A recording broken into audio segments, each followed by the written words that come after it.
minimum time that you would present. Okay, each group will have roughly equal the same time. If you are say 4 or 5, 6 people, but if one, then I need to think about how you do the presentation.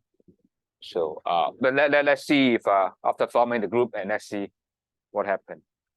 Okay, so I think let's get started. So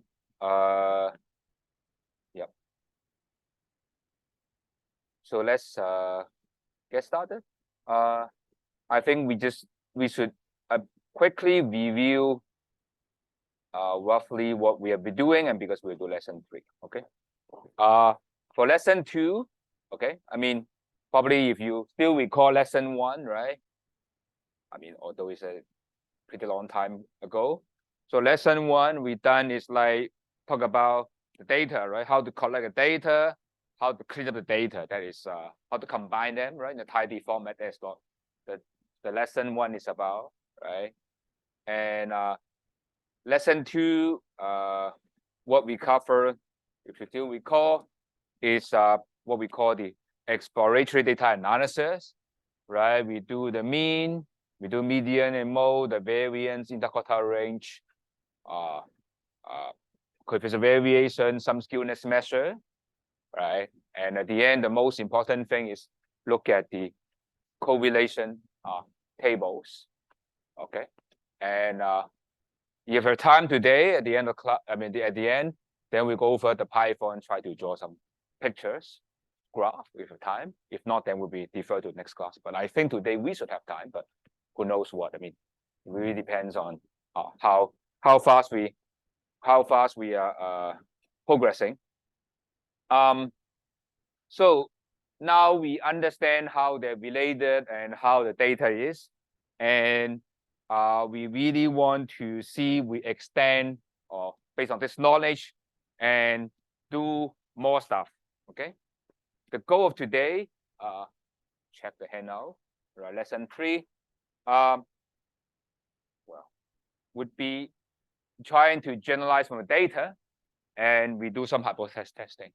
So chapter 5 is asking, okay, the data we got is one possible case from what we might be doing, right? Because we are going to say do a survey. We ask one person. This person we might be happen to meet on the road. We just talk to that guy, right? But we may be actually in other universe, right? The parallel universe, met another guy, right? So what we end up in this universe, we end up in this particular guy, right? Happen to be that guy. Then, I mean, we have to know, okay, how to evaluate, is it valid? How to extend this knowledge, right? Because suppose you talk to one guy, then probably you think it's not enough, right? You talk more people, is more accurate, okay? Then how can you quantify that statement, right? Suppose I ask one guy, how much you make, right? If I want to get income of my customer, right? Or how much they willing to pay for my product.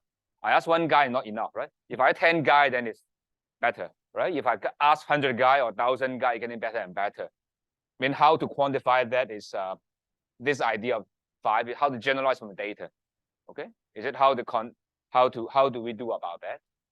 And the next one is it's slightly different from before. It's not trying to generalize idea from data, but rather we have some idea what's going on, and we try to use the data to see whether the data support the pattern that we envision, right? Suppose we are trying to say we are the marketing department, and we're looking at the business situation where do we need to differentiate our marketing campaign, say, whether we do differently from Hong Kong or mainland China or different city, right? Do we need to make a difference between different city, different province, right? Do they make a difference?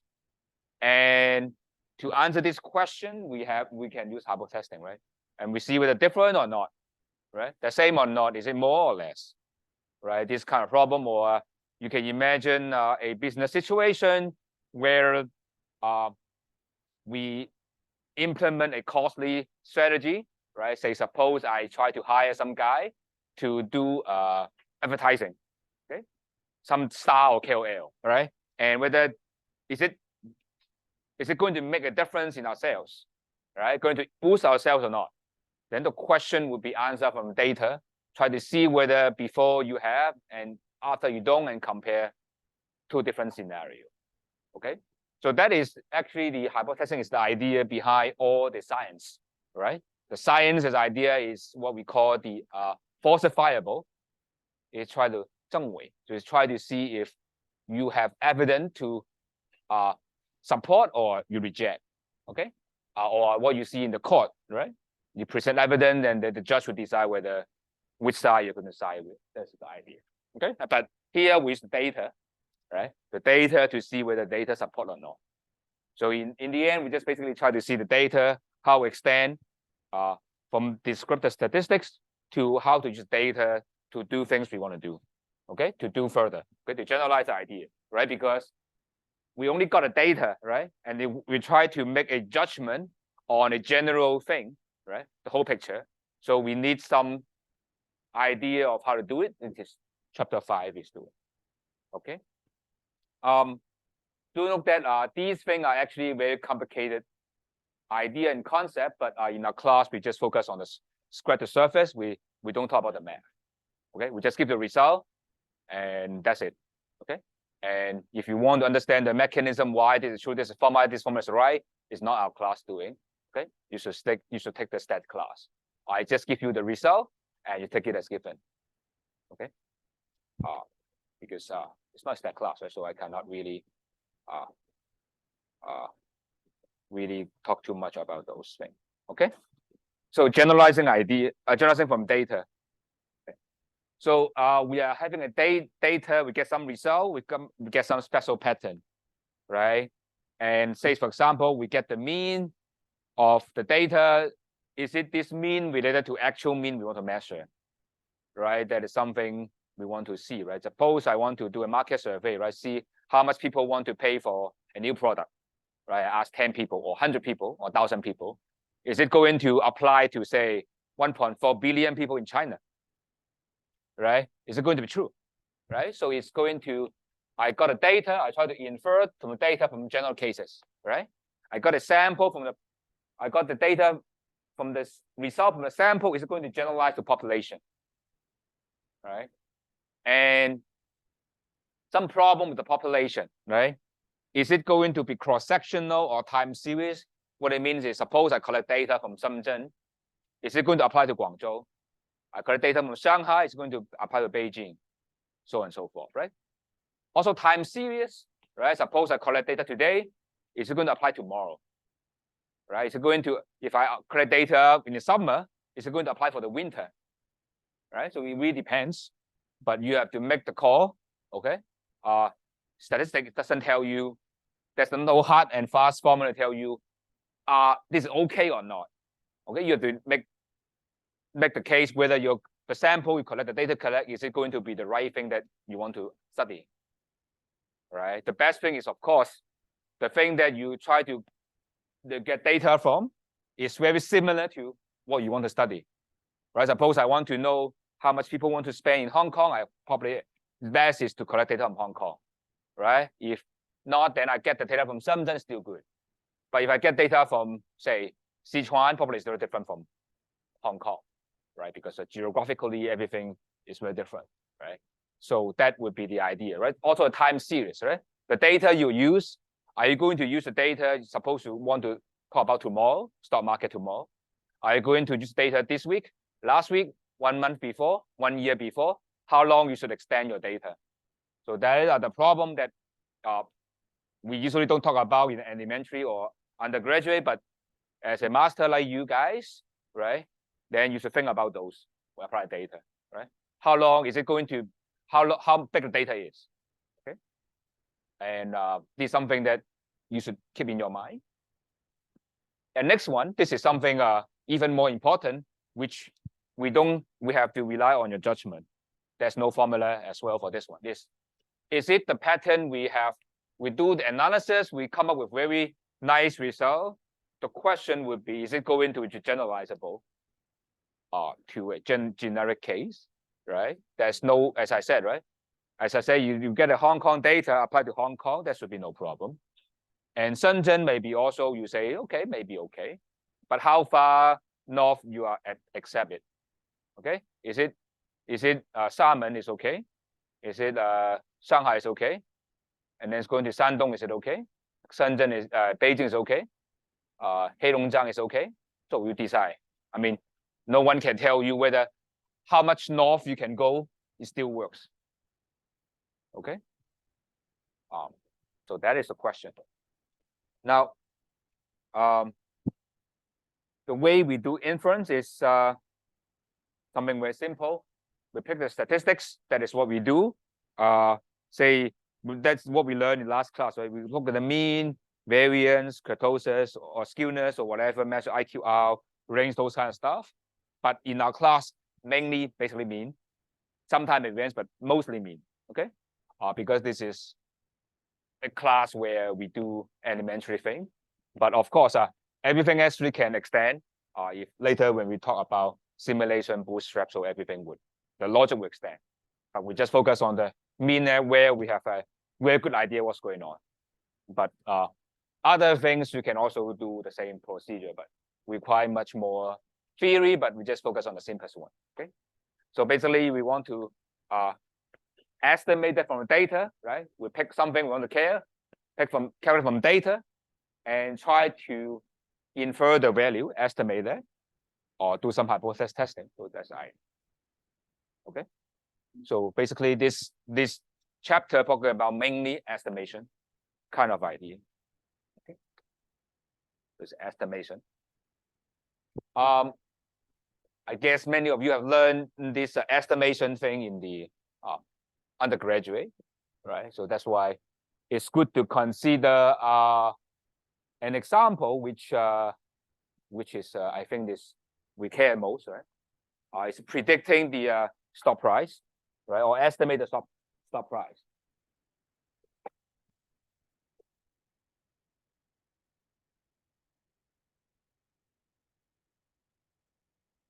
No, not really working. Anyway, I'll come back. So this question is asking how much risk, right, is investing a particular stock, right? It's like risk management idea. So it's asking how likely you get, I think, 5% loss. And then probably first thing you do is do the EDA, right? Exploratory data analysis, look at the losses and plot a graph. And from there, you can go on.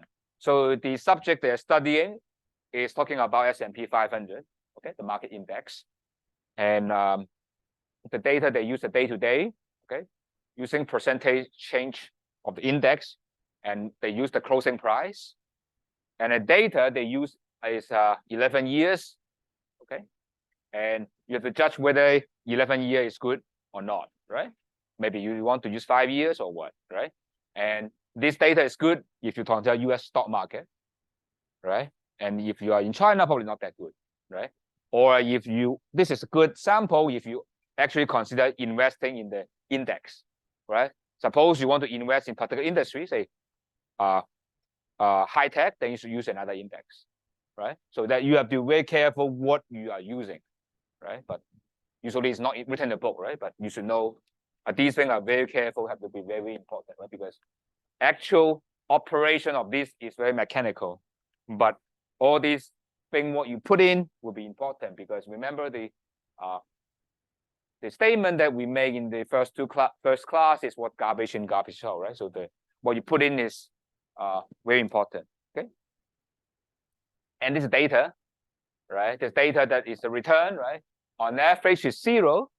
Probably a little bit surprising, right? You would expect from 2016 and the 2016 usually you expect the market go up, right? The trend, but seems to be there's the daily return looks like a bell curve, which we studied last class, right? It's a symmetric kind of style. Okay. So what is it asking is the 5% loss, right? If you learn the risk management, the value at risk, right? Usually we talk about how likely you get 5% loss or more in one day, right? That is the thing you care, okay? Why 5% is kind of arbitrary. I mean, there's no particular reason why I don't look at 5, 6%, 7%, or 4%, but I guess people have 5 fingers, so that's why 5. But I really there's no idea why particular 5, but anyway, that's 5. And the question is asking 5% per day. How many of them is below? It's not very clear from here, from this graph, but then I think the next slide will tell you how many of them they have. Okay, they do 5% one, and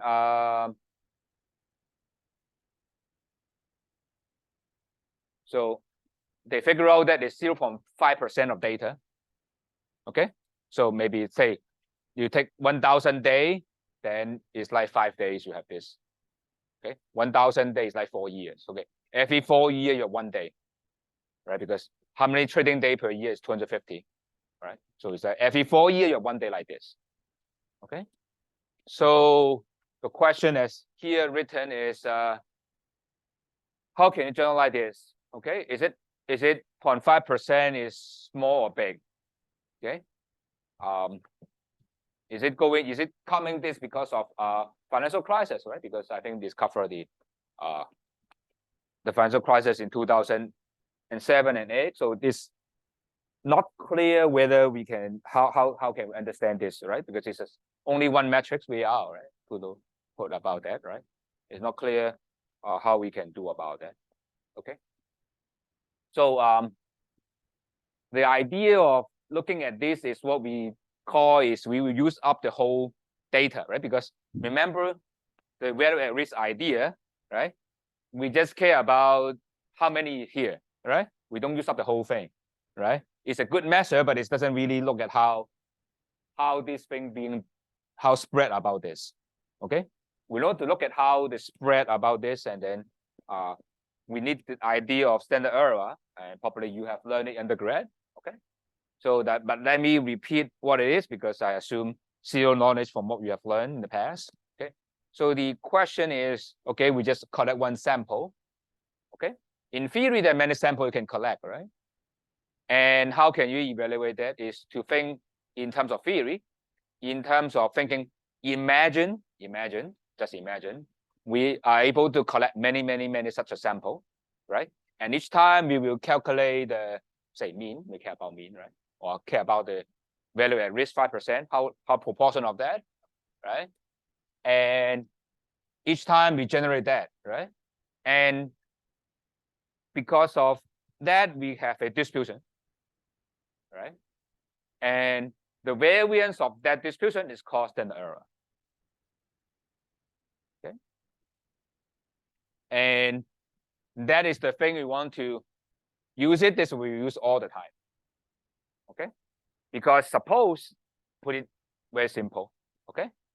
If this standard error is 0, what does that mean? Or very close to 0.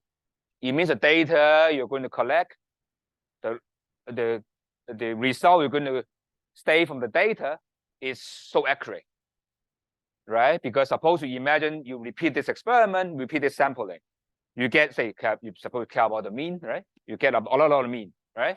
If all these mean are very close to each other, right? In theory, right?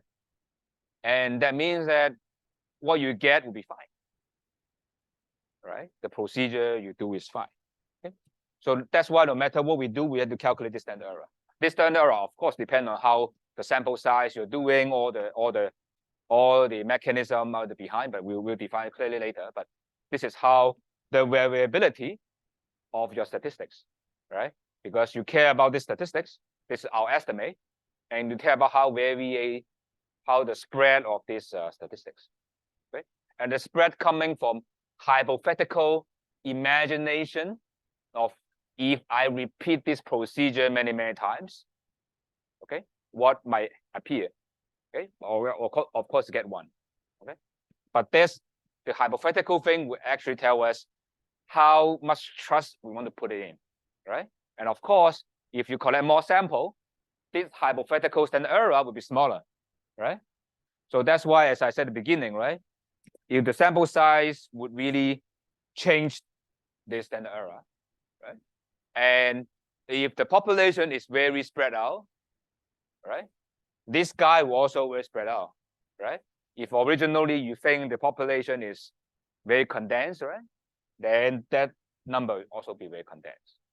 Okay, but we'll be more specific immediately, but that is the idea. And standard error is the main thing that we will do for the rest of our class, because rest of course, indeed, because this is the thing we get from data. We want to do more things. That is the standard error. Okay, the guy will guide us how we do whatever thing we want to say. Okay, and when we repeat a sample, usually there will be desirable property that we want to have, right? Because we want to guess stuff, right?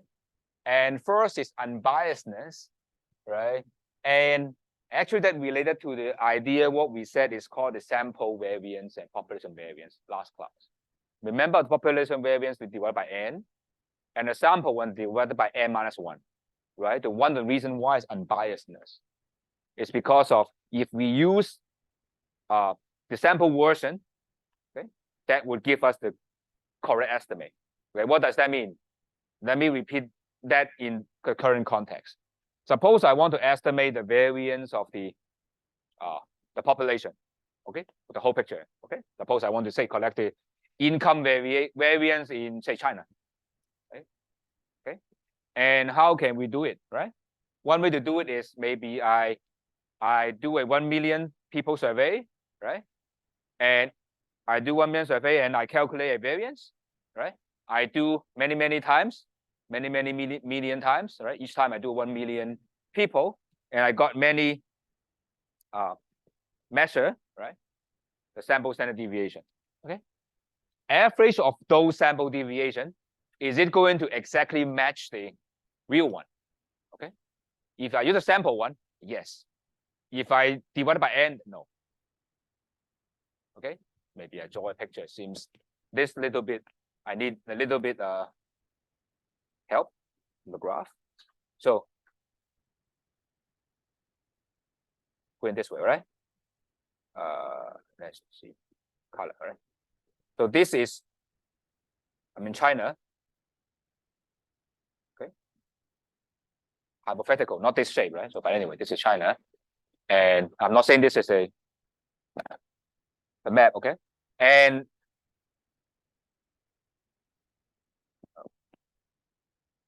where am I?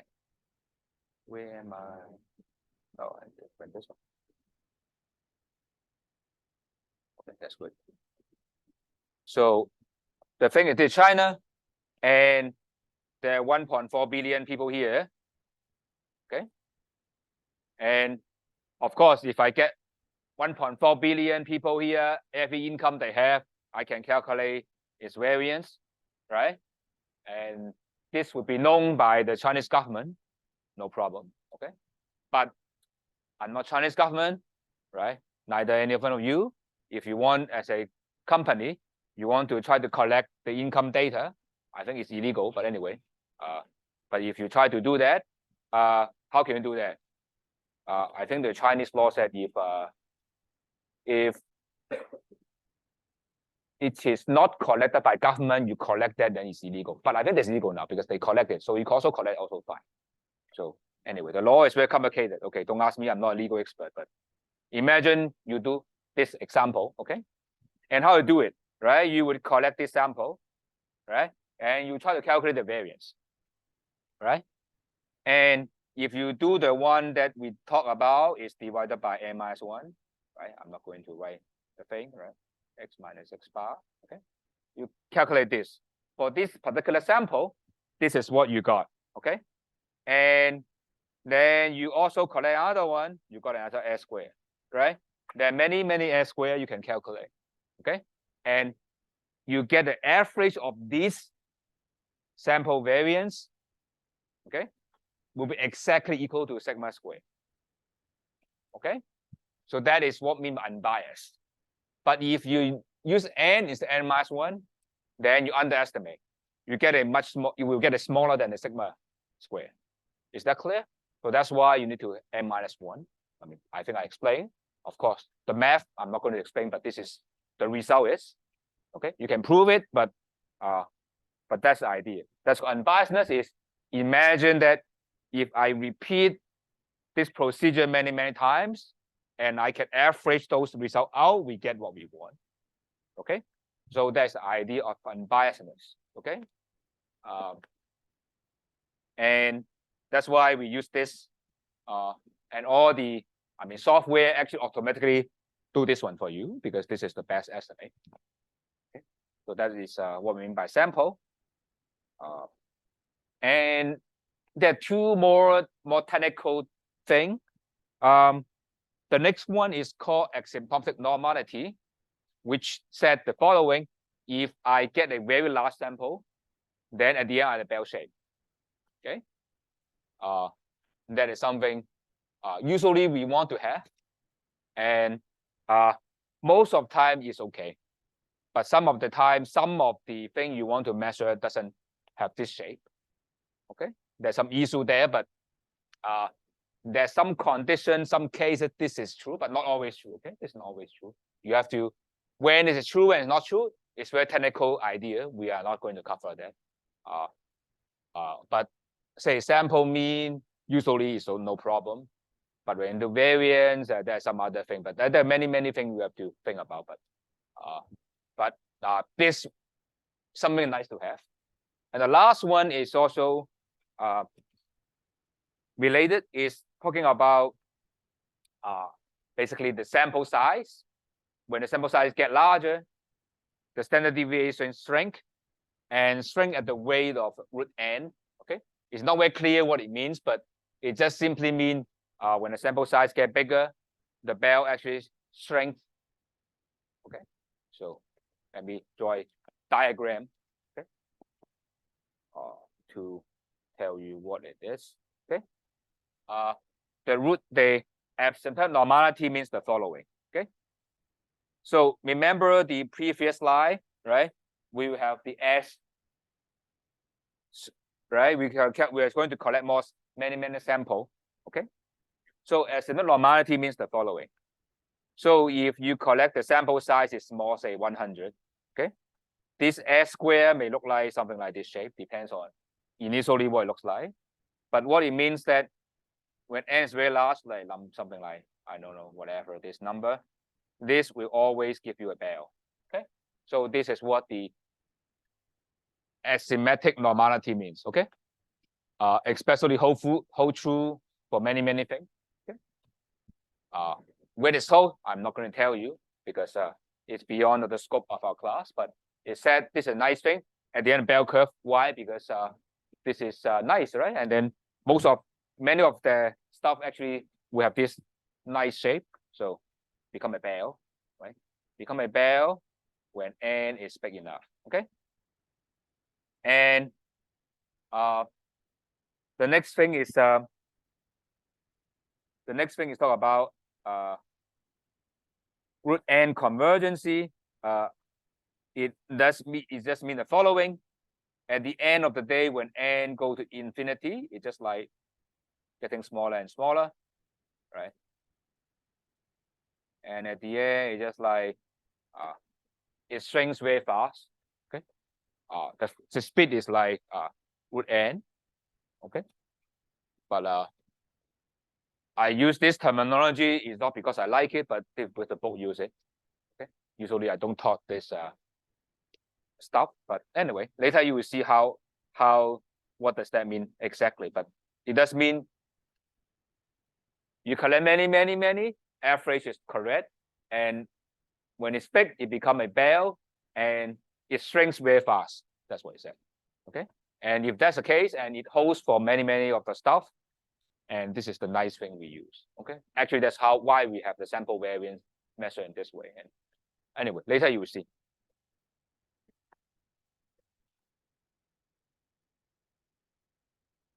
Okay, so let's get back to the example. Okay, and the bell curve definition is nice, but bell curve doesn't apply, especially doesn't apply for stock market. Okay, one reason that doesn't apply for stock market is because of what we call serial correlation. Today's stock price affect tomorrow is related, right? Because we learned last class, we learned correlation, right? And they're related in some sense, right? So that's why to obtain the standard error, the SE, sometimes we can't really rely on the bell curve, okay? So what we do is what we call the simulation or bootstrapping, which I'll talk about the Python code later. And the idea is just to try to resample the population, okay? And we artificially create the data from the data we have, okay? Data, okay, the idea is the following. Okay. The idea is very similar to what we have here, but just with some. Here is where China, right? Have the main data here, right? But the simulation idea means the following. We just collect this data, one sec.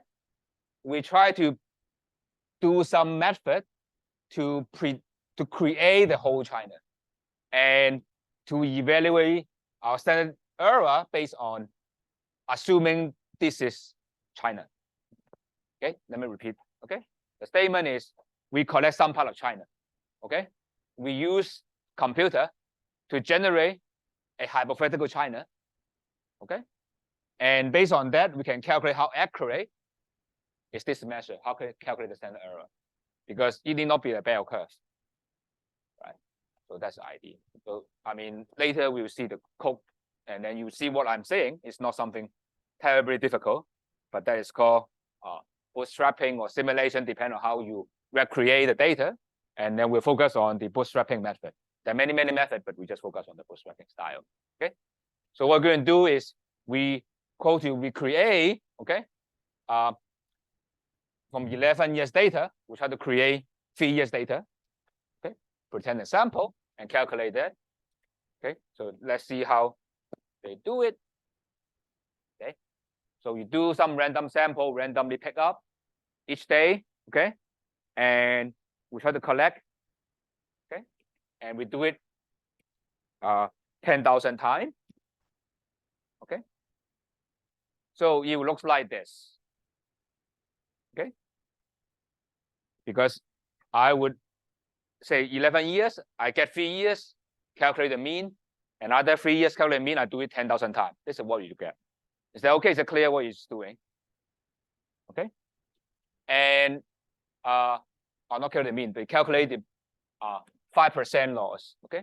And probably you ask why we do that. One reason is we didn't teach you how to do the 5% quantile, right? What is the shape, right? It's not going to follow what we want to follow. It's not going to be bell. It's very complicated stuff. So the best thing to do in this scenario is simulation. Why? Because simulation method work for anything you care, right? You want to care about certain metrics, then you don't need to learn the math. You just repeat this. It will end up in something. Okay, especially good for if we don't know enough statistics, right? Right, because we can simulate what happened in the real world, right?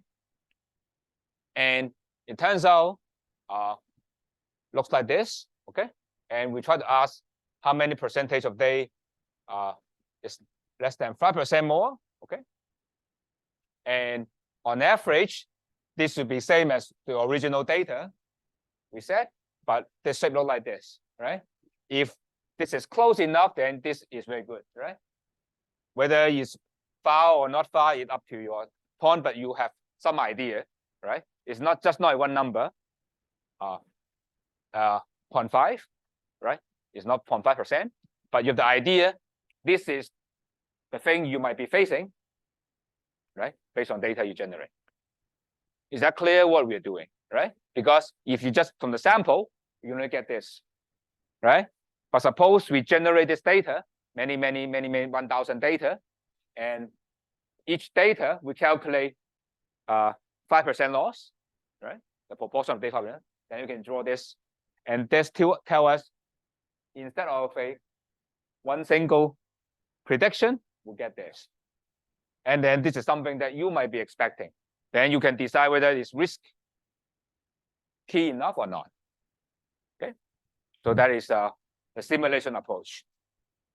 Okay, and here is the exercise depends on how many n you're doing, right? The blue one is n is 500. The green one is 1,000, right? So probably you will see it's going to be when we do more, actually getting strength a little bit. Okay. So that and that is the idea. And here is the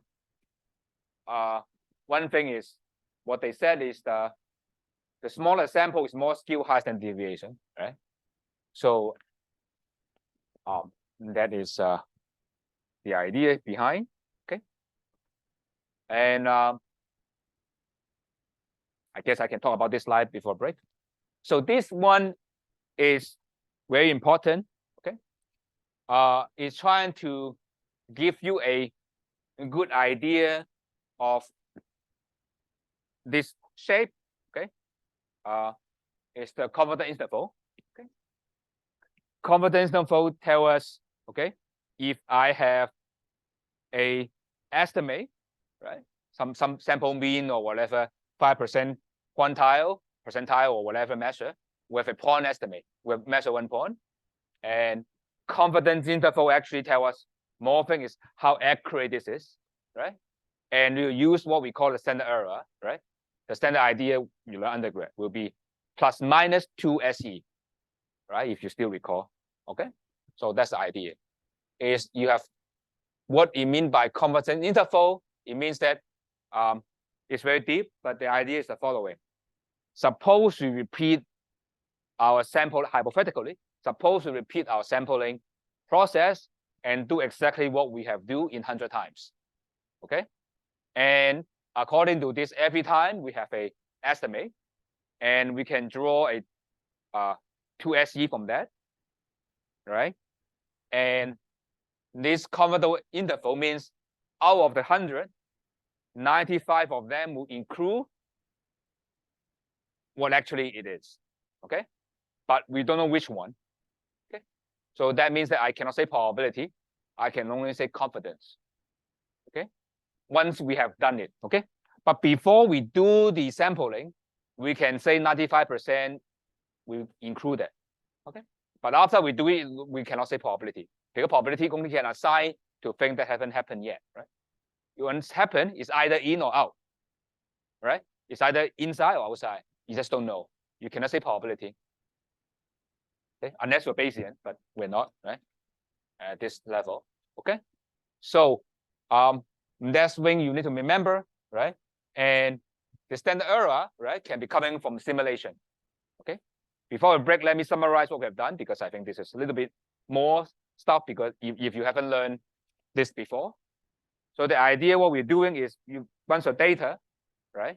We got some summary statistics, right? Mean, variance, whatever you like. And we want to see if these summary statistics actually would be hold true for the population we care. We're going to generalize this, okay? And the thing you figure out from the data is the best guess, right? If you satisfy the certain property, right? So that's why with the sample means a good estimate of population mean. The sample variance need to adjust n minus 1 is n, that is good estimate, okay? And the next thing is how accurate is this estimate? We need to add and subtract 2 SE that give us a confidence interval, right?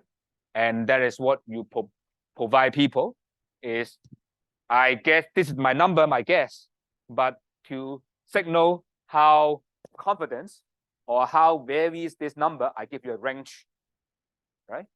Instead of shooting an enemy using a gun, I use a rocket launcher, right? Or I use a atomic bomb this area. This is my area estimate. Okay. This would be the idea. Is that okay? Is there any question before the break? No? Let's have a break of 15 minutes. Okay.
So if you have time, you may go to do the quiz.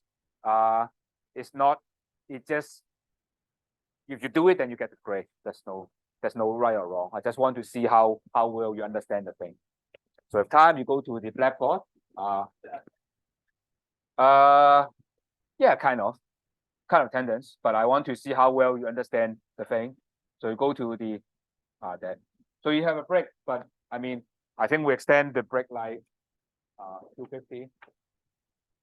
Okay, you can do the. You can have time. You can do it. You take a break, but you can do the quiz. The quiz is not. It's not count as mark, but just more like attendance. Okay. Right. I think I said it's like if you answer more than half, 50%, you get full credit.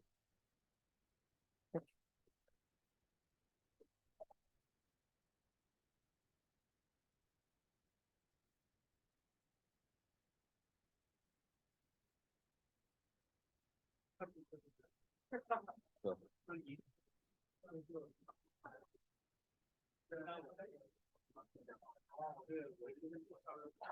attendance idea, but you can have a rest first. You have 15 minutes break, okay? Just try to see if you understand.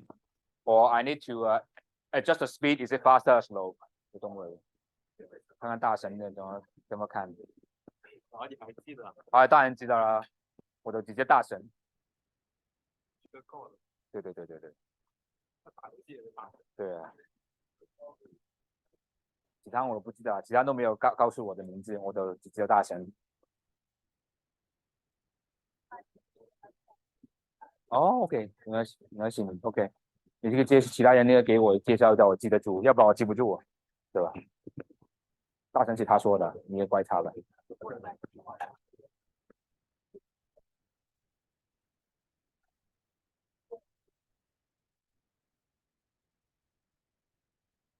Take rest first. You just try to see if you understand. Sure. Hmm? Sure. More time? Okay, more time. What? Oh, so okay. Take rest. Forget about it, okay? Take rest.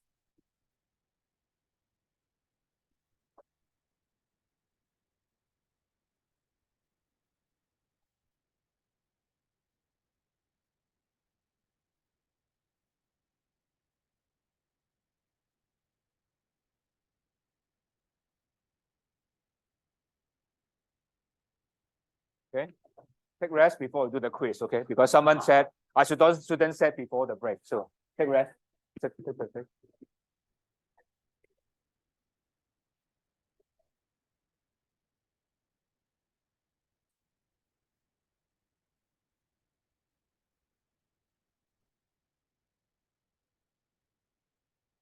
Because some people don't want to take break, so that's why I make them well.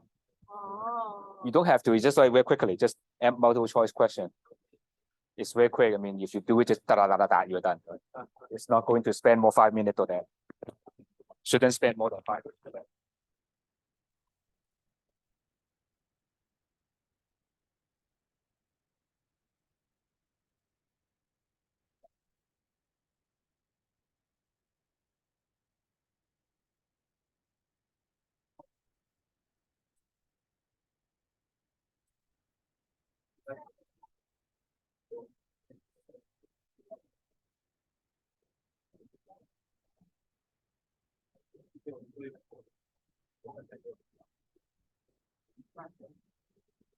Yeah.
For the quiz, it's okay. You discuss among yourself. That's fine. But you submit your own answer. Okay.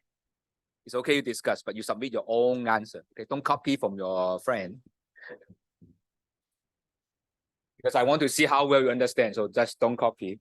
Because it's, as long as you attempt, that shouldn't be an issue.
最交的朋友来。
which is much harder than exam test, which is always way much harder than final. Very hard. I would say compare final.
你哋試咗入面。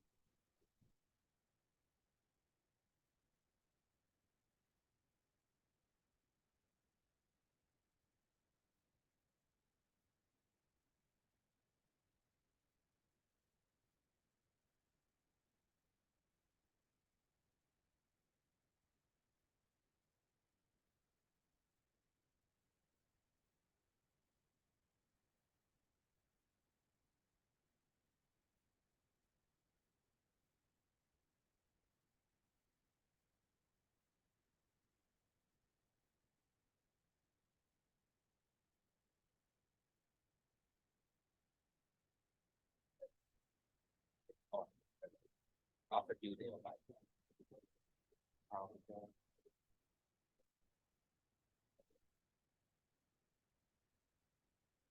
The kind of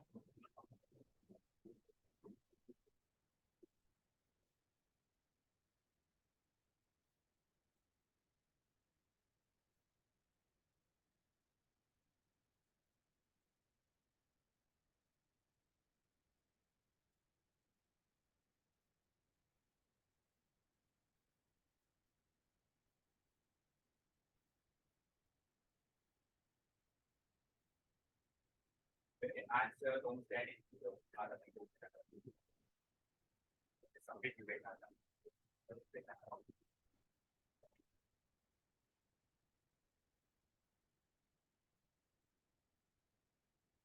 Once you submit, you will see the answer and you know whether it's right or wrong.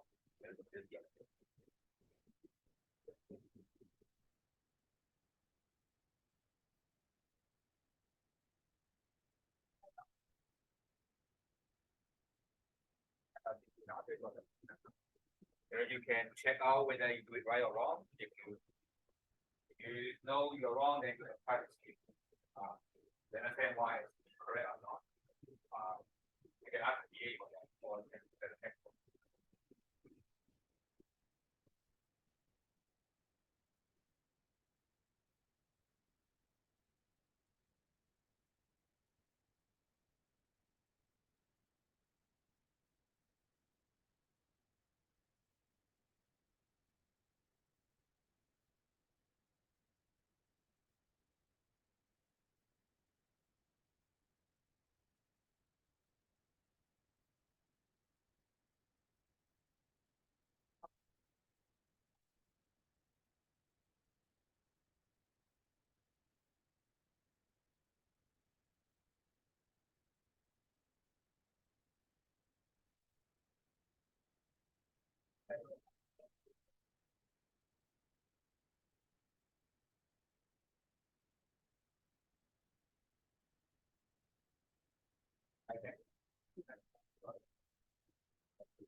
Once you are done, then take a few rest.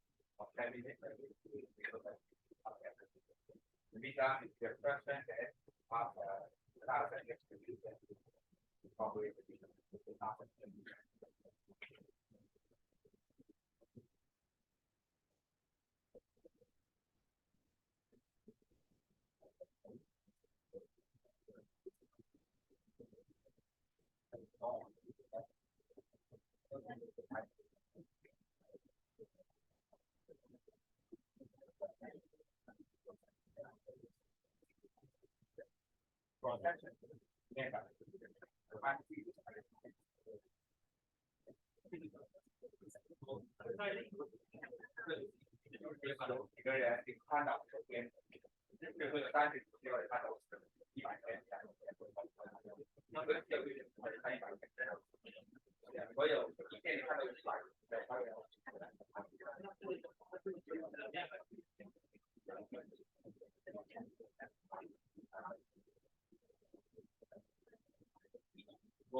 它的尾巴非常。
Let's resume the class. So don't worry, this is the quiz is way more difficult than the assignment and the exam we give you, because the quiz is deliberately make it difficult to try to see, make sure you know whether you understand or not. Okay, so it's not the level of difficulty you expect in the assignment or in the final exam. So just to, because I need to make you feel that work hard a little bit, right? Want you to read something. Okay, but don't worry, it's not something like, it's not the level that we are teaching in the assignment or in your final exam. So for the assignment, I think the TA is working out on it, and you give you a more like a case study, give you some data, you do some analysis, you collect some data, and then you do some analysis. Okay, so it's a, rather than solving a problem, but we give you a case and you solve it out. Okay, and let's continue. So let's repeat what we have said. It's just like when we have data, we come up with estimate based on the data, and then we want to tell accuracy of data. But that estimate is called confidence interval, right? It will be plus, usually if normal, it means it's plus and minus 2 standard deviation. That is a standard thing we do. But because if you do simulation, it's even easier, right? We just take 5% on the both sides, right? It will even better, right? So, but the standard is CI will be taking as standard error for the both sides. Okay, so that is the rule we do, right? Either 1.96 or we do 2. The book basically use 2, so we just follow the book, just 2 times of the SE. Okay, this is the book set, but of course, if normal, accurate is 1.96. But and as we see, we have 2 ways to do it. Either you do mathematically or you do a full simulation, right? And this is the idea, and focus on the case probably you learn in undergrad is what we said, the sample mean, right? The sample mean and will be called asymptotic normal, means when n is very big, right? The sample mean will be normal distribution. This is called normal distribution. The bell shape, the top of the bell will be expected value, right? Which is the true mean, and the variance will be 1/n of the this guy. Okay, and that means that how you would estimate the standard error would be the sample standard deviation over √n. Okay, so that would be how is the spread of this. Okay, we can prove it, but this is the formula we'll be using. Okay, but we're not going to prove. This is the formula we're using. Okay, so let's I guess we can do that, right? Or we can take out the Python and do it together. I guess that would be important, because please take out your Python, and we can just do it together in case you, whatever Python you're doing, the one I do is lab, but you can do whatever thing you want to do.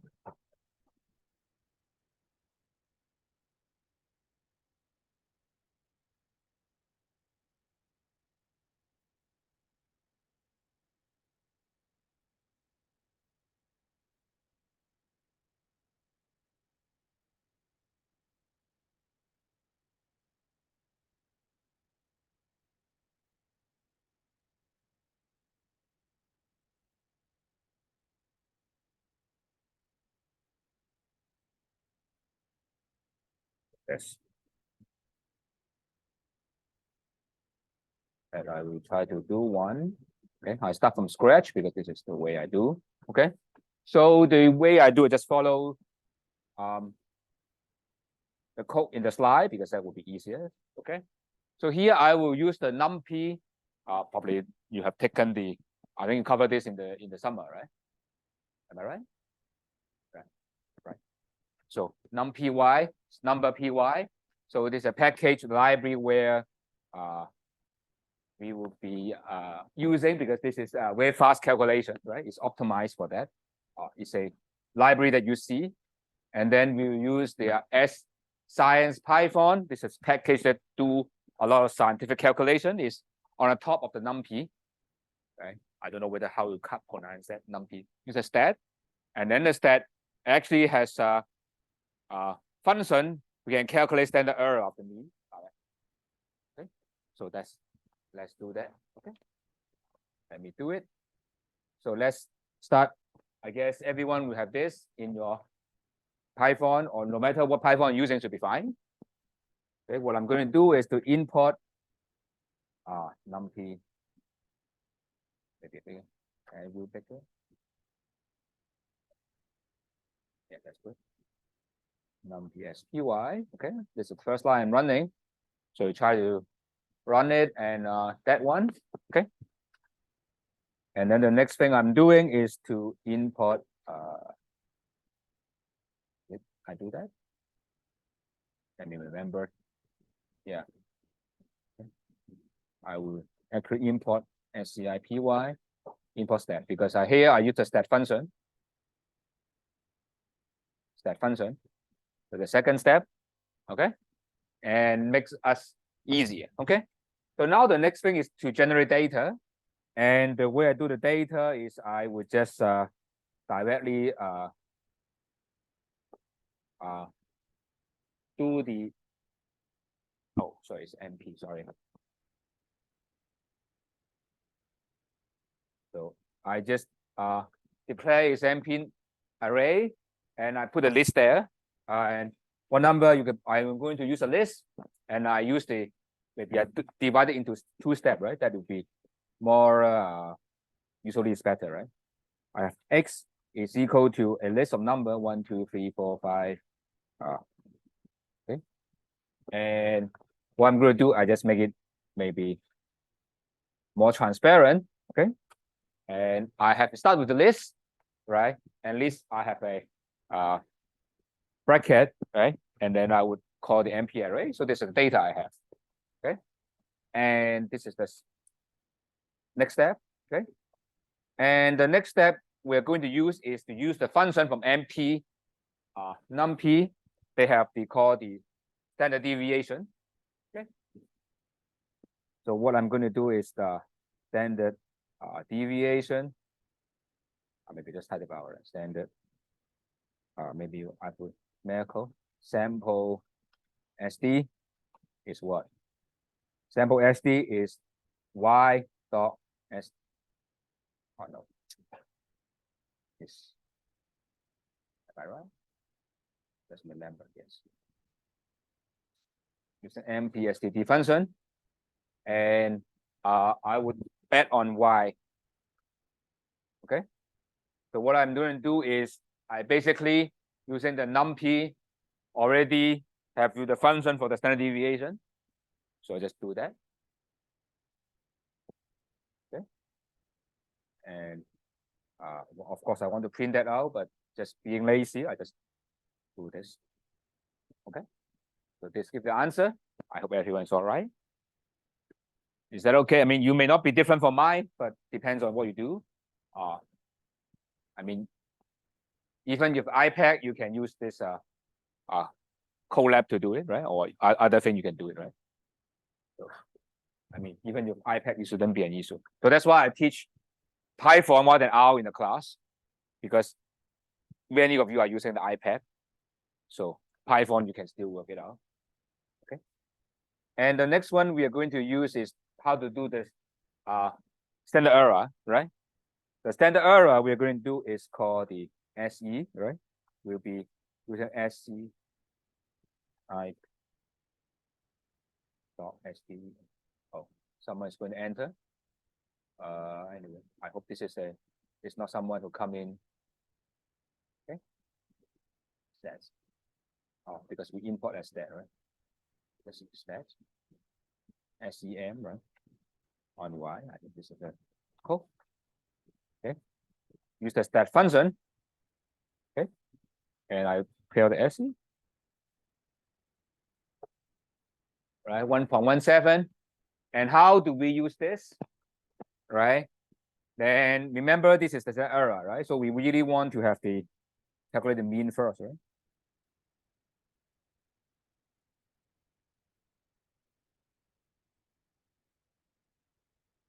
So here is how you use the answer, right? If the data is what we have, our estimate for the mean for the population will be this number plus minus 2 times this guy. Is that clear? Maybe I write that down because you want to do that. All right, it will be a 95% confidence level will be like this. Would be mean plus 2 times the SE. Okay. The upper bound would be like 6.9. The other one will be minus. Okay. So we've got data. We will say the mean is 4.5. And if you want to say the confidence level estimate, we're going to say it's 2.2 up to 7, right? If you want to say 2 to 7, if you want to be lazy. Is that clear how we do things? Is that okay? I mean, because whenever I say Python, then many of you have a very funny smile. So I try to make sure that you are following what I'm doing. Let's go around because, right? Because this is so easy. I don't think it's a problem, but I want to see if there any question the please ask. Because this class is not very complicated. So I want to make sure everyone is okay. Is that okay? I mean, I know it's very easy for many of you actually do very well in Python. I mean, that would be simple. Okay. Is that okay? Yes, it's very simple. We have, I understand. Many of you are way better than me when do Python because I used to do R, but for teach this class, I have to learn Python, kind of. I mean, I know Python, but I don't really do it. I mean, for a few years, I haven't touched Python for a while. But anyway.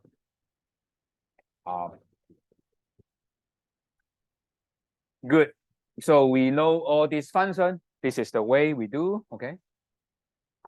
And this is the question they do, okay? Here is the way that the data is being done, right? Remember the simulation data, right? What they do is looking at 0.5% that is lost more than that. And then they have a simulation, right? Then calculate how many of them actually happen, right? And calculate 1/√n, and this is the calculation, and then come up with the answer, right? So that is what being done, and then the estimate is like from 0.2 to 0.8% chance you got more than 5% loss, and then you can tell whether you would able to do it, right? The maximum, the minimum kind of idea, whether you think it's risky or not. Okay, is that okay? That is the use case. Okay, and this is summarized idea. I think we have talked about that, so we don't need it. Okay, so here is the bootstrapping. So it's some idea how one of the way to do simulation. Okay, usually simulation we do is bootstrapping. Bootstrapping means the following, as I said before, you got the data, you construct many samples, okay? And this is the idea graphically. I don't think there's an issue. One thing I don't mention is like we usually got 500 to 1,000. That will be the parameter that I put in the Python code later, as you will see.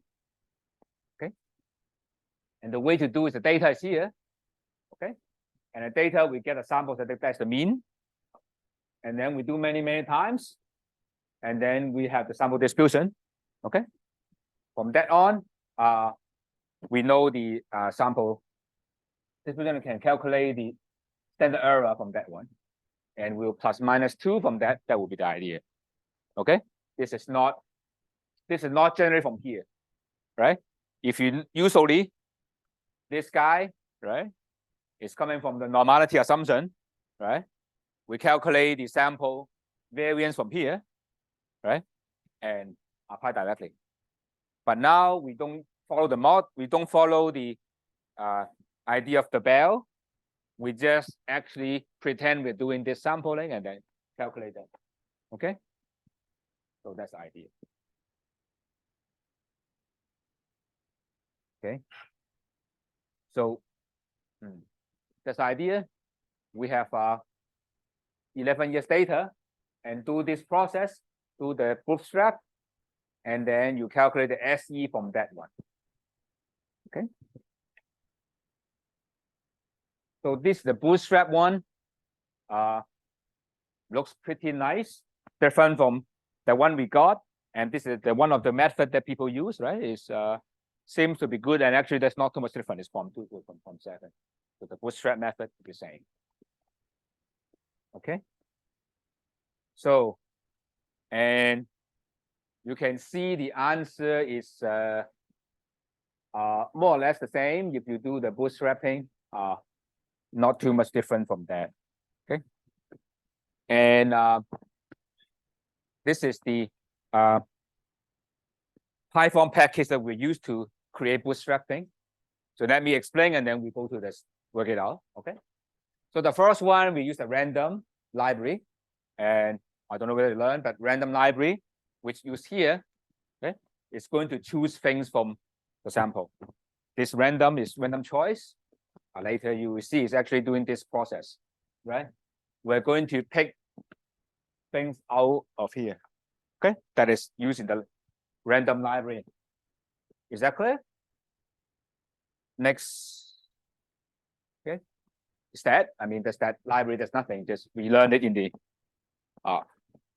last class that is going to calculate the mean, right? That's used here. Right? Because we repeat doing the sample, and every time we calculate the standard deviation, we collect them and calculate the mean. Okay, let me go line by line. Okay, first, and then we type it out. Okay, the first one, the data. Okay, and this data we have, right? And then we will do how many times is bootstrapping. As I said in the slide, either 500 to 1,000. Right, that's the way you do. And here is the way I construct. Is I start with an empty list. Okay. And then I do a for loop. You learn for loop, right? So I do a for loop. And I just, because I don't need this guy, that I use underscore, but you can just write X, doesn't really matter anyway. Sorry, I can use X, whatever. And range is just I loop over that, right? I go over because I do 1,000 times. So every time I do it, and each time what I do is I try to select things given the data. I just resample. Okay. Because the same sample size as original, right? And this is saying I do sample with replacement. Okay. Just remember what I'm doing here is this line where I'm doing. See here? I just get something here. There's a random doing. Okay, this part. I do a for loop over each one. Okay, and each time I do standard deviation. Where I do that part is here. Each time I do a sample. Okay, once I run it, I do the standard deviation and append to this.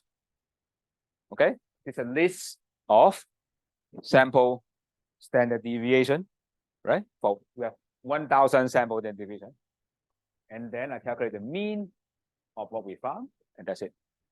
Is that clear what we're doing? Okay, let's do it. I mean, it's good if you type it together with me because this is how you learn the muscle memory. Okay, I mean, it's good to do it together rather than you sit there and watch me doing it. It's good, it's better to do it together. That is the same as what the data cam is doing, right? Force you to type out because that's what we remember. Okay. Let's do it. Okay.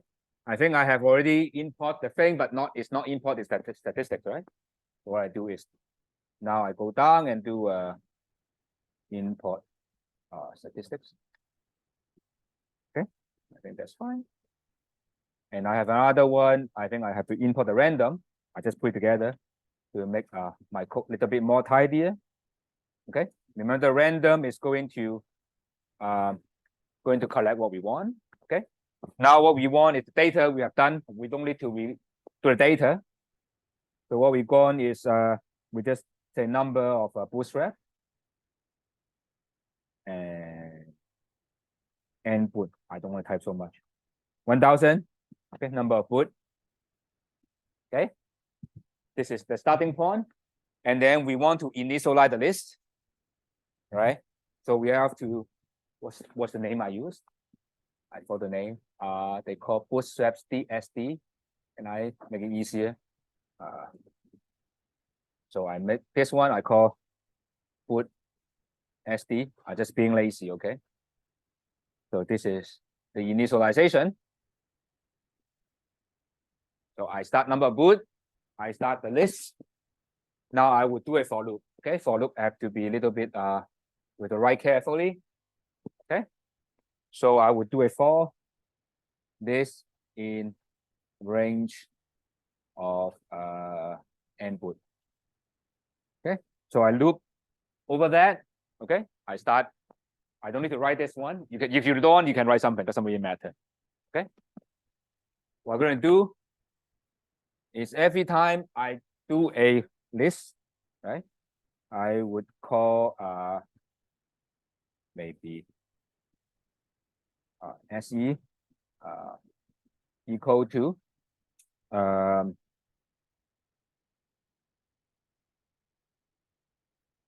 the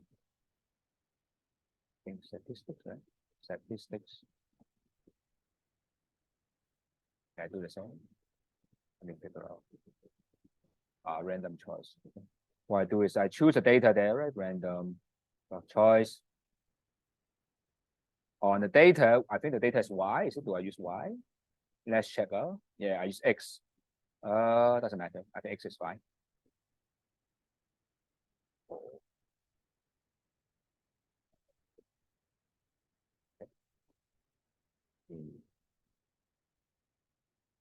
Range of length of data.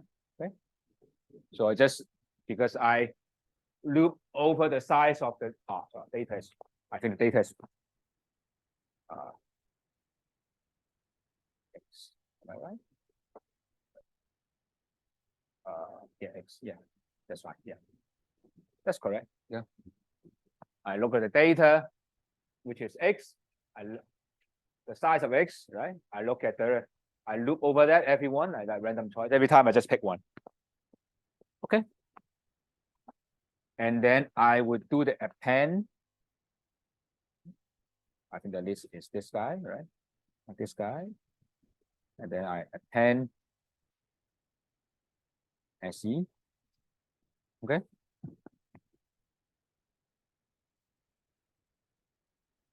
Also, I underscore that. Okay. So here already, I have all the SE here, right? I have 1000 SE here. Now I want to calculate the mean of that, right?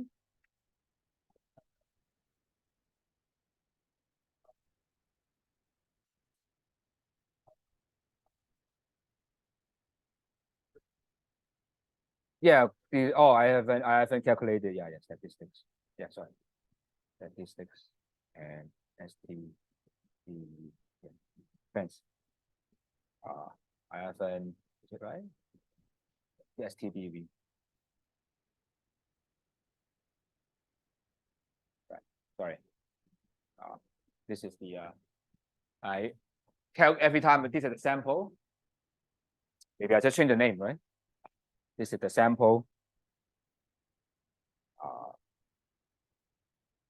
And every time I tell the sample. Okay, I think this is a better name. You're right. I think this is it's a sample. This is better. Yeah. So that's good. So we have all the sample. All right. Then we calculate mean of that. Now is the last step is calculate mean of that. I just do that mean, right? Yeah. I just save this thing out, but I don't think I need that, right? I just calculate this thing.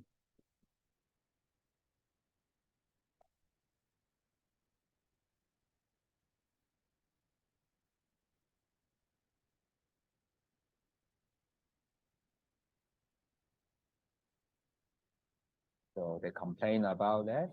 So let's see what happened. Yeah, that's right. I'm correct. Well,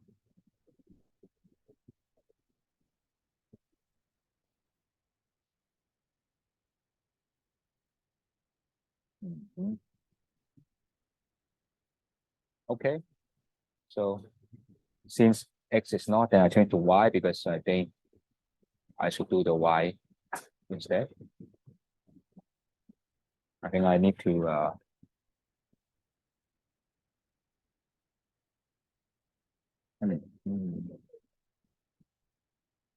let's see what I've done wrong. This is right, nothing wrong. Let's see.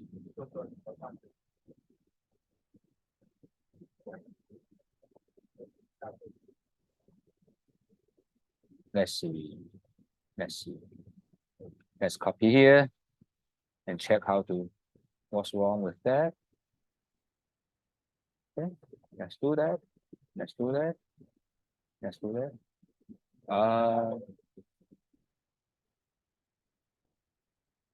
What did I miss? Let's restart. Okay, that's fine. Maybe I forget to initiate that thing. Anyway, whatever. So here I have the answer. It's 2.6. And you can compare to the SE I have, which is 1.17. So this one substantially underestimate the standard error, right? But this is much bigger, right? So in that case, you should use the Bootstrap version because that actually gives you a better estimate what's going on. And you can imagine why that's the case because of the data I have is relatively big tail here, where the mean is like 4, and here the SE is like 2, right? So it's like 3 SD or 4 SD from that one. So that's why there's a long tail, right? And a long tail, then the classical thing doesn't work very well. So that's the reason why you need to learn Bootstrap, right? Because when data is not very nice, then you have to use this one to get a better estimate. Is that clear? Yeah. Anyway, is that okay? So I hope it's good to see how I do some debugging and then you see how things work out. I mean, of course, it's okay.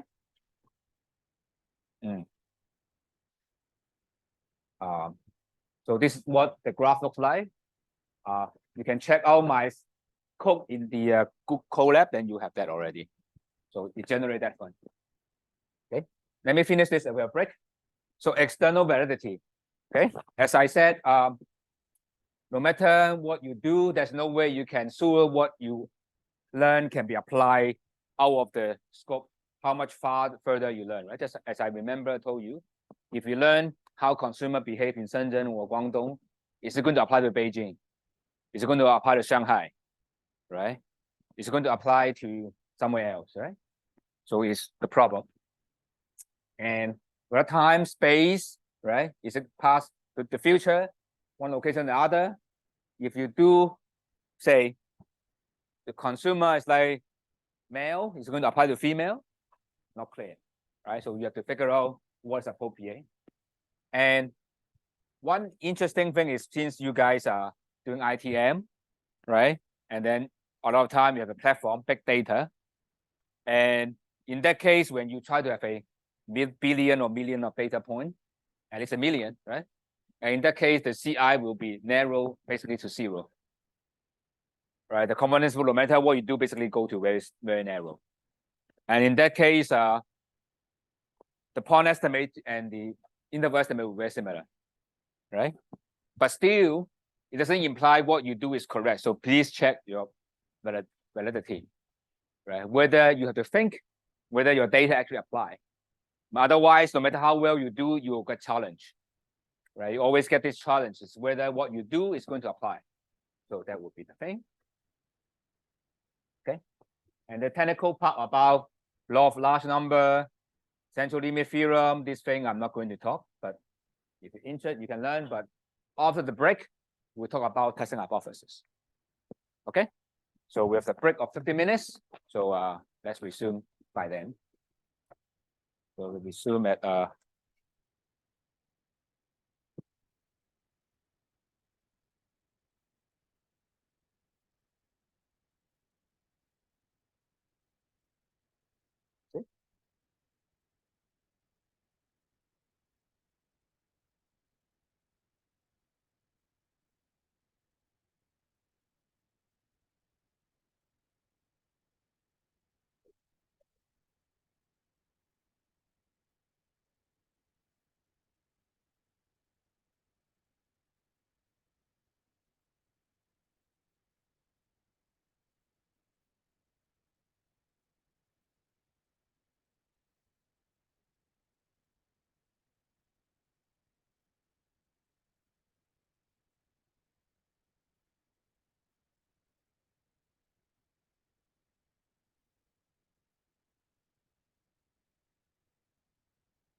so I upload my Python file. Then you can take a look if you want. Okay.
Chinese. 对，记主法啊，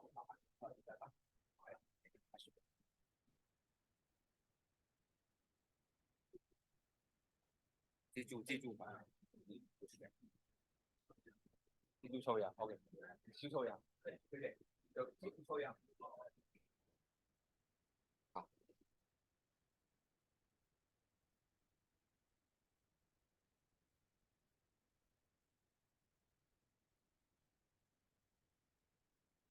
So this because someone asked me the Chinese, so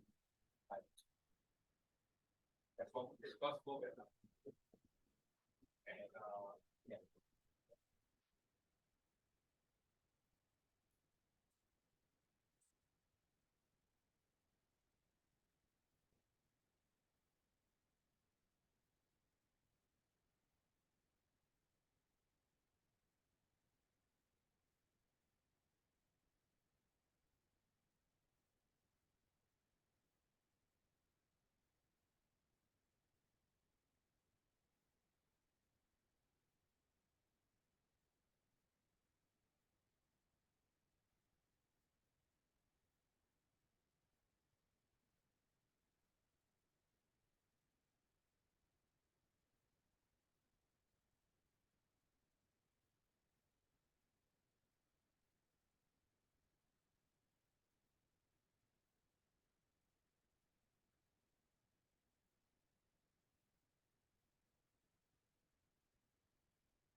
Example, if I say this one, right?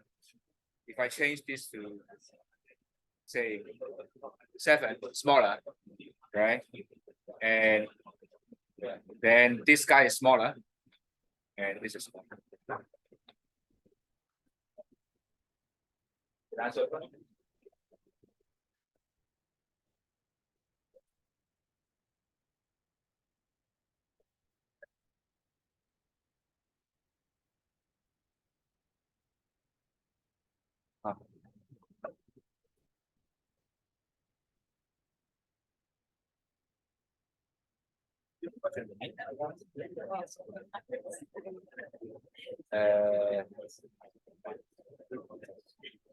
Well, the important difference 就是它 possession 的话，你怎么放都可以的，1、2、3、3个一样。那 time series 的话，你放今天、明天、后天跟后天、今天、明天是不一样的。第一個點解唔啱？因為 important difference, the most important is for all. It's main important difference. Maybe you're right, but it's like modern choice is the best.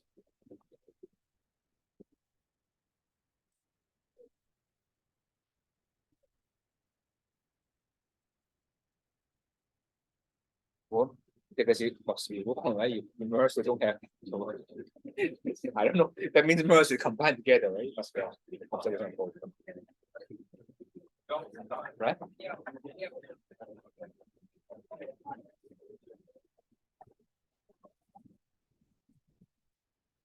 Hi. During the break, some of you expressed the concern that or ask whether Python code will directly ask in the final. No, I mean it's not the programming class, so I do not intend you to write the code. But I do ask you to say, I give you the output from the Python and ask question. You need to know how to read from the output from the Python. Okay, so that is something I ask, but I will not say what is the code to produce that. I mean, you should be able to do it from the project. So there's not assessment for the final exam. Okay, assessment is like I give the output, you tell me, I ask the question, you understand how to do those. Okay, is that okay? Is that clear? So you don't worry about whether you forgot to, you don't need to bring your laptop or iPhone or iPad to the exam. So that's why you don't need to worry. You have to run the code. So no code running. Okay, I run it for you. You just tell me how to do it. Okay, is that okay? Good. So and some of you actually asked me, the TA actually will kindly record the hours tutorial. That one's optional. Okay, so if you want to watch, you watch, and if you want to look at data cam, you can use data cam, or you don't want to study at all, that's fine. Okay, and the thing we use is Python in the class for the exam or whatever. But anyway, the output from the Python are the same. So if you want to learn out, working out, there will be no problem at all. Okay, as long as you can read, you understand what's the reading the output, that's the same thing. Okay, we'll use the Python as a centerpiece because of many of you bring the iPad, so R will be difficult, right? But Python will be fine. And you also learn Python in the summer, right? That's why I do Python, because I asked our program coordinator what you learn in summer. Oh, Python, 10 class, a lot. Okay, I can do Python, right? So I hope that's okay. I mean, anyway, if you still confuse Python, so ask me or ask a TA. I think it shouldn't be difficult. Okay. So here the last thing is testing hypothesis. Although the concept behind is a lot, but actually that is too much different from what we have learned. Okay. Later you will see this is exactly or very similar to what we learned in the full estimate, right? It's asking whether the hypothesis is within our estimate. If the case, then we support hypothesis. Otherwise, not. Okay, let's go step by step. Okay, don't worry, it's very simple. Okay, hypothesis in general, according to the textbook, they would call it a statement about general pattern. And the thing we do is falsifying hypothesis, which means that whether the data is going to reject our hypothesis. We're never able to support, but we always reject things. Okay, it's kind of auditing thing idea.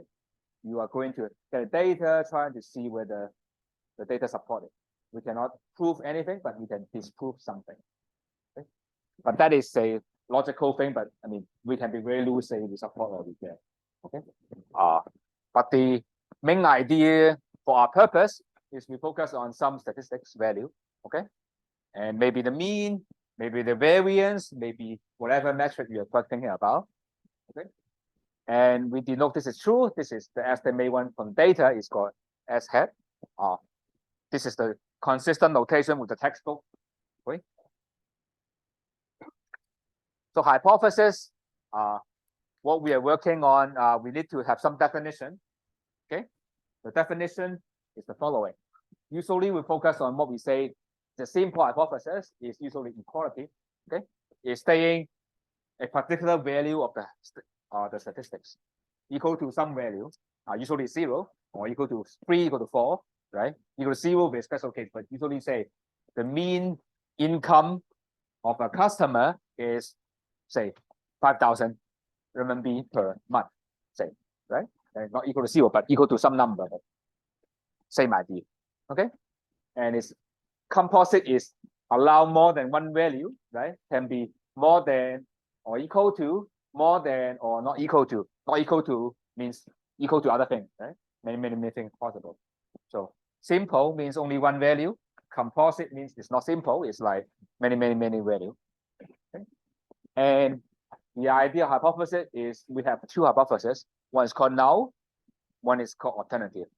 Null is the one that you think that is correct, or someone give you, your boss give you, your client give you, right? Or you want to see whether it's supported by data or rejected by data. You want to reject the null. Okay, that's the goal. Okay. And for our study, or we always have a simple null and a composite alternative. Okay. We're going to state what is the value of the mean. Okay. We want to see whether the data support it or not.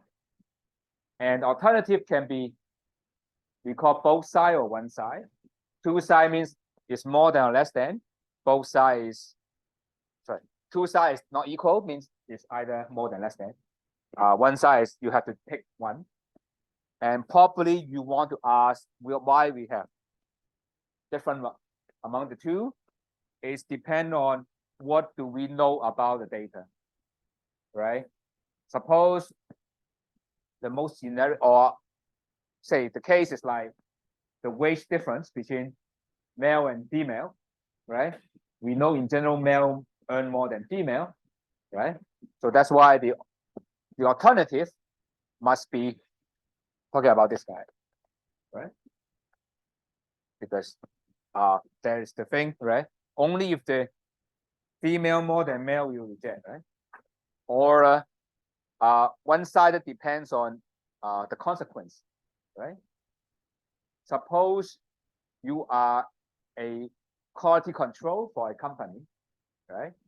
And you are selling product like, I don't know, rice or egg or food, okay? And in your package, you say, maybe this water bottle, right? This water bottle say you claim to the client, it can hold 1 liter water, right? And if it has less than 1 liter, then you probably get sued. More than that, you don't really worry, right? More than that, okay, you have more than you have, all right? Or the package of the food, right? You say 1 kg, 1 kilogram. If you more than 1 kilogram, no one would scream, right? Less than 1 kilogram, you scream. So this is when you're less than, then you scream, right? And you consider case is like food, you have to measure the harmful content in the food. According to the law, it must be below the bar, you are safe, right? Above, then you have problem, right? And that is what you have, right? It's more than, because more than you would jump, right? You would scream that's the case, right? Depending on kind of the thing. And usually, unless we have some knowledge, most of the time is the two-sided one, okay? Unless you have some theory or some reason why you would have to do two-sided. So to do one-sided, you always do two-sided. Is that clear?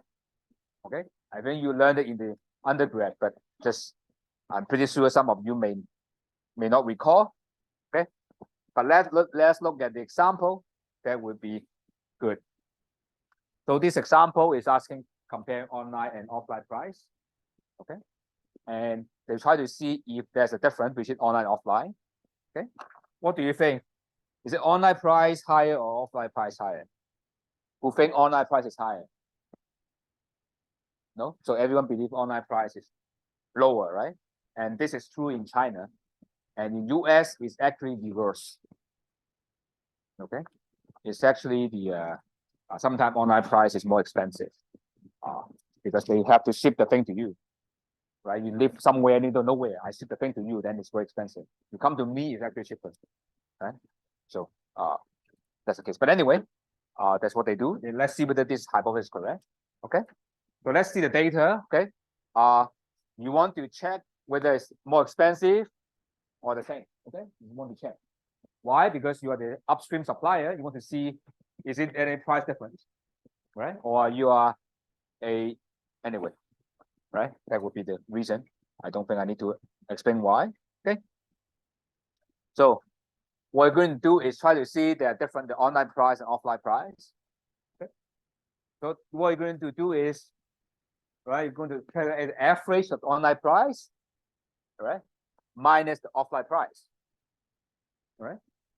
Because what you're going to do is you can do it for average to any product, right? Because you're not going to do a single product. There are many products, right? You're going to look at product I, online price, offline price. You care about the difference, right? This is the thing you care. It's not the price per se, but rather you look at each product, the price, right?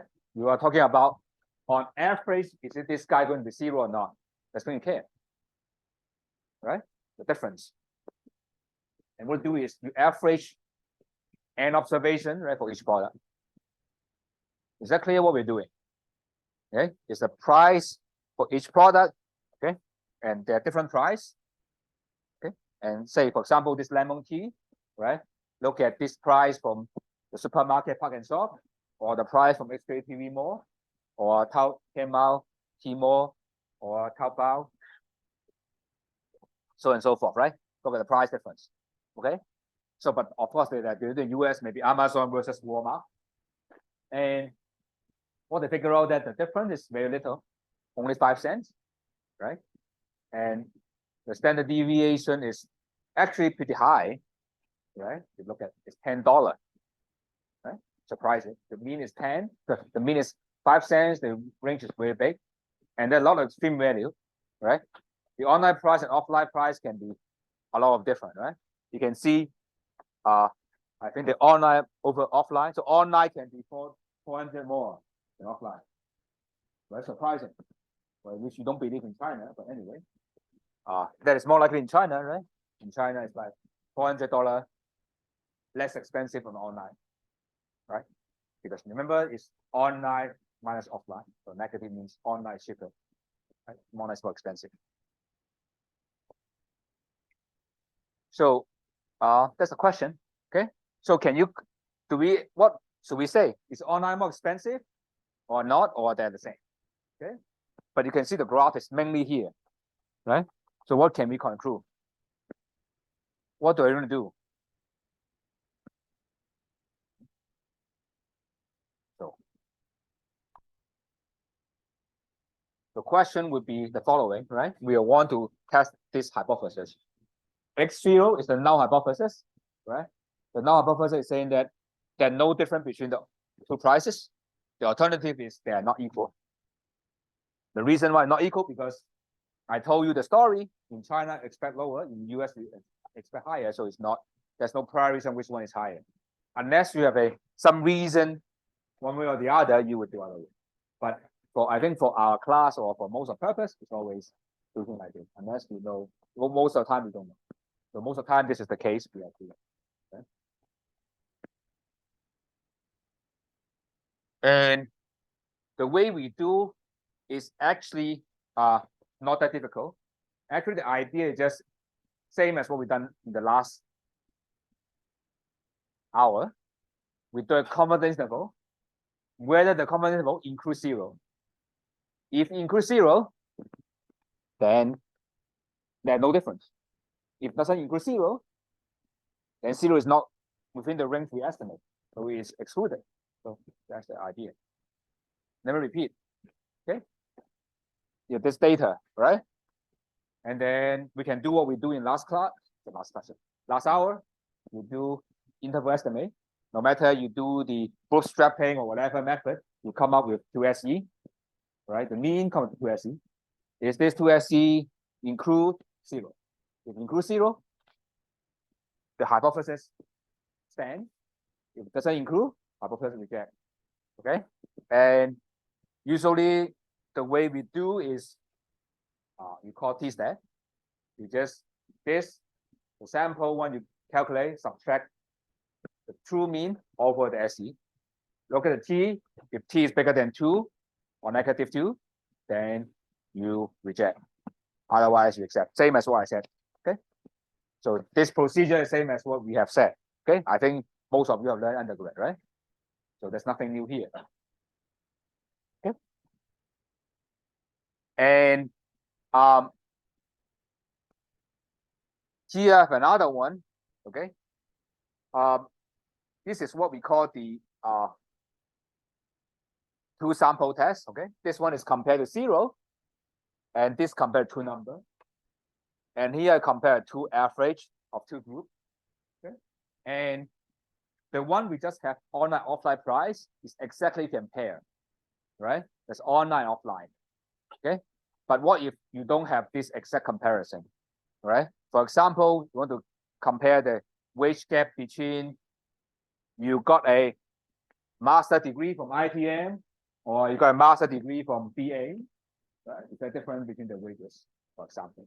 Or is that the M.B.A. or no M.B.A., right? And there's no mapping between the two, right? Then you will do this. Okay. And don't worry. Of course, there's a lot of math behind how we can do that. But we will do one way, and we do it in the Python. I will tell you. Okay. So, but this is the theory. But we will do this automatically using the software. So, but this kind of stuff we will be doing for the rest of our class. Say we want regression, this is the thing we will look at. Okay. So we will come back to this again. Okay. Let's do this. Okay.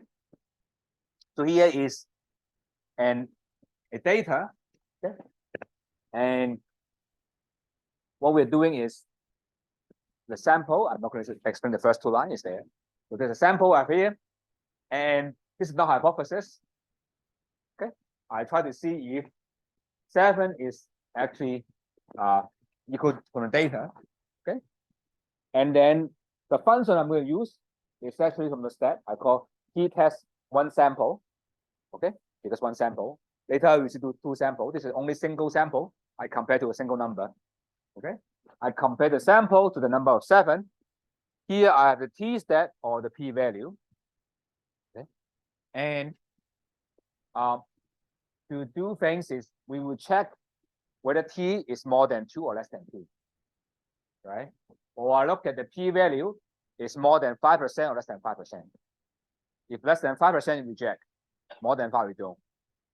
Okay. So I think most of you have learned that, but anyway, let's do it together. Make sure that you know what's going on because we need really hand-on experience on that. Okay. Let's do it. Okay. I think we start from the scratch.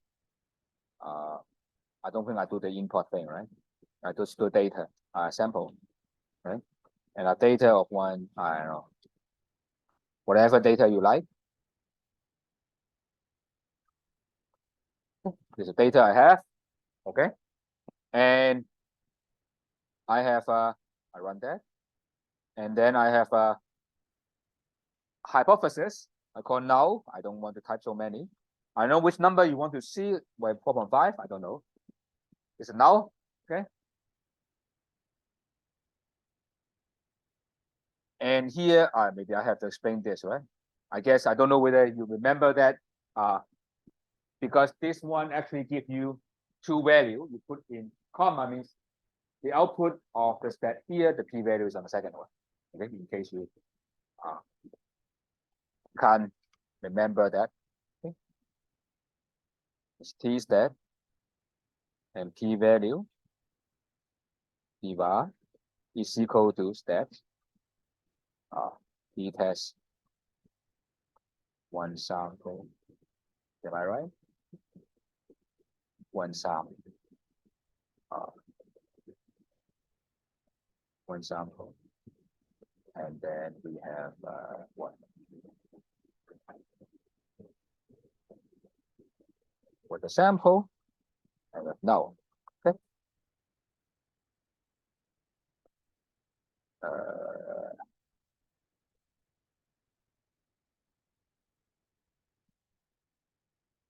Oh, that's a typo. SAMP. Oh, SAMP.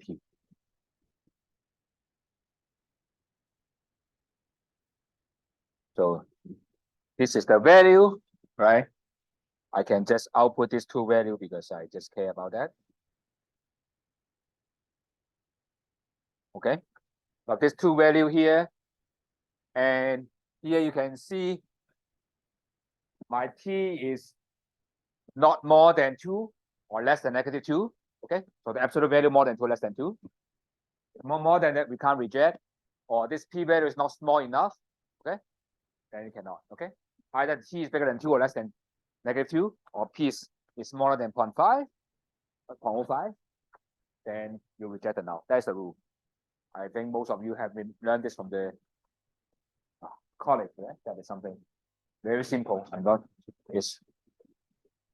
I mean, I think it's insulting to talk about this in the master class, but anyway,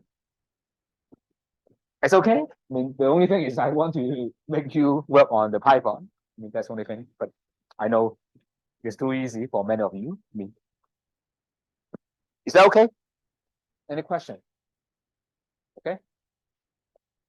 Now, I guess the main thing is try to tell you how you do this stuff. Okay. Is there two things? How do you do it? Okay. And two the same. Okay.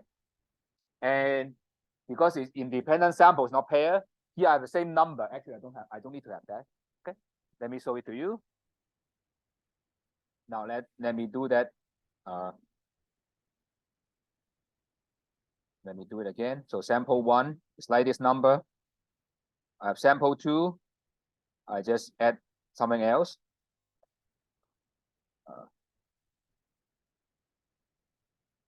Okay. I don't need to have the same number.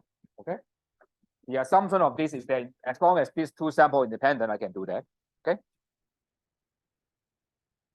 So the only thing is I want to show they're different. Okay. So it's t-test independent. That's it. Okay. So that would be the idea. Say I want to test if they're the same or different. Okay. And the null is they're the same, right? And turn out that I can, although it looks like very different, but still I can't rule out that. Is that okay? Any question? I mean, some of you are laughing because it's too easy, but it's okay. I can't really make everyone happy anyway. I mean, that's that, right? I'm not renminbi, so I cannot make everyone happy. So, is that okay? Let's make sure everyone got the idea how we do about the t-test. Because as I told you, right, this is how I test in the exam. Likely, I give you this, give the code, you can tell me whether you reject or not. Right? That's the thing I'm asking. So suppose I assume you know how to read this, okay? That's fine. Send a question. Okay. If any question, you you're very shy to ask a TA. Okay, TA is more friendly than me, I think. Might be, I don't know. Hope so, right? And maybe I really intimidating. Okay. So probably you ask what table you're checking and what is the distribution of that guy, right? It's called the t-stat, right? That's why we always call the t-test here. T-test. For the sample mean, it looks like the t-stat look like the t-distribution like this. Okay. It's a bell curve, but a little bit the tail is higher. Just a bell, but a higher bell. Okay. If you say the black one is the bell curve, the T is like higher bell. Okay. But I don't think you need to really understand this because you always go to the Python and you're done, right? But actually give you idea why we have that, right? What you're looking at, okay? And is that okay? But do note that when the data sample size is large enough, okay, the T would be very close to the normal, right? If you try to look at T table, way more than 100, that's not much different. And usually with your ITM, right? So very rarely you would, I mean, you always have more than 1,000 observations. So it doesn't really matter anyway, right? Because you're IT manager, right? ITM means IT manager, right? Am I right? I mean, I'm not sure. So hey, some theory behind what we are doing, but we simply said one thing I want to emphasize is when we say 5%, okay, is what we call the type 1 error. Okay, it say because you do random sampling, right? We only say about extreme value, then reject the null, right? But even that case is like when even the random thing happen, you end up with the n, right? Suppose consider cases like a very big population, right? You must have some extreme value. If you're unlucky, you only collect the extreme value, right? Even the null is correct, you will reject it, right? Because you only obtain the tall value, right? Suppose you want to say, oh, Chinese is very tall, tallest in the world. Happen you go to Yao Ming's home, right? Then you get all the very high people, tall people, right? Then you reject, right? Then that's the case, right? And that's why this is called the type 1 error. And the other error is even if the null is false, you can't reject it, right? So happen you unlucky, you get the data is called type 2 error, okay? And in general, these two are trade-off, okay? If you set more than 5%, okay, you are, say you get less than 5%, right? You get a smaller type 1 error, but then actually you get more type 2 error. So there's no trade-off, and that's 5%, that's that there is like, it's a rule of thumb, everyone use it, okay? And that is what it's, okay? And as I said, right, the decision rule is whether the test statistic is more than the critical value. Usually, as I said, is 2 in our t-test. Okay. This is what we had here. More than 2, you reject. Inside you don't, right? Because you are saying whether because this is your sample data, right? Is it far away from 2, far away from 0? What is the criteria to say far away from 0? Is 2. Is that clear? Remember what is the t-stat, right? Because t-stat is just like this guy. Remember the formula, right? Say, for example, we're going to say this is more than 0 or not, right? And is it far away from 0, right? If the sample mean is far away from 0, then you would say the population mean also far away from 0, right? But how can we say it's far away or not? We divided that by our standard error, right? And it's more than 2, then it's far away enough. If less than -2, it's also far away enough. So that's the idea. Same when you talk about different from number or 2 different samples. Okay, so that is the idea behind this. Okay, the idea behind, but you know the Python code, then you should be able to do it. Okay, and type 2 is very complicated. How to calculate that is beyond the scope of our class. So I just put the graph here. If you want to look at it, look at it, doesn't really matter anyway. Okay. So already said, right? The p-value is the value we set in advance. What is our rejection, right? And we often set the both sides 5%. Okay. And we said 5% is negative 2 and 2. So they're the same thing. Okay. And yeah, and the p-value is the thing that we use most of the time because critical value is not very clear. So in the old days, there's no computer. You always talk about critical values. But now the computer, everyone talk about p-values. Okay, that is the thing you use to talk. Okay, and yeah, so let's go back to the example. Okay, and remember, look at the high online price and offline price. Okay, we use 5%, that's standard. Okay, look at the p-value, or plus minus 2 for the t. Okay, and the data set, okay, the t stat is negative 0.5. Okay, and so this is the mean, right? And this is the SD, right? And you can calculate t stat. T stat is 0.044. Okay, actually, this is what the Python tells you, right? And it's within 2. So what are you going to do? Reject or not? Yeah, you do not reject or accept. Yeah, you keep your null. So right, do not reject. So you keep the null. Say online price and offline price has no difference. Okay. So and remember that's what they said, not proving 0. But anyway, I mean technically, right? So that's why you don't accept the null, but just say you do not reject the null.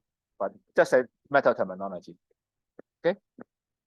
And yeah, I think there's nothing in this here. Okay. Also, you can talk about p-value, right? This p-value is 0.66. Another way to do it, this is not less than 5%, then you can't reject. The same thing. Either you do the p-value or the t, the same thing.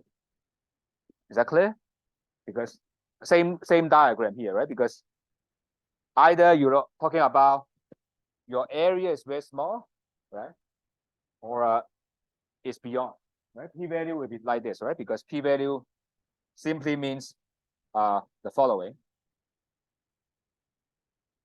Oh, I forgot to share the screen.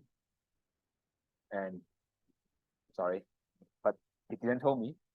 So this guy, right? If the data is like this, right? Like this, right? The p-value is this times 2, right? And this value will be less than 5%, then you would reject, right? If it's inside, then times 2 is more than 5%, right? The same thing, the same methodology here.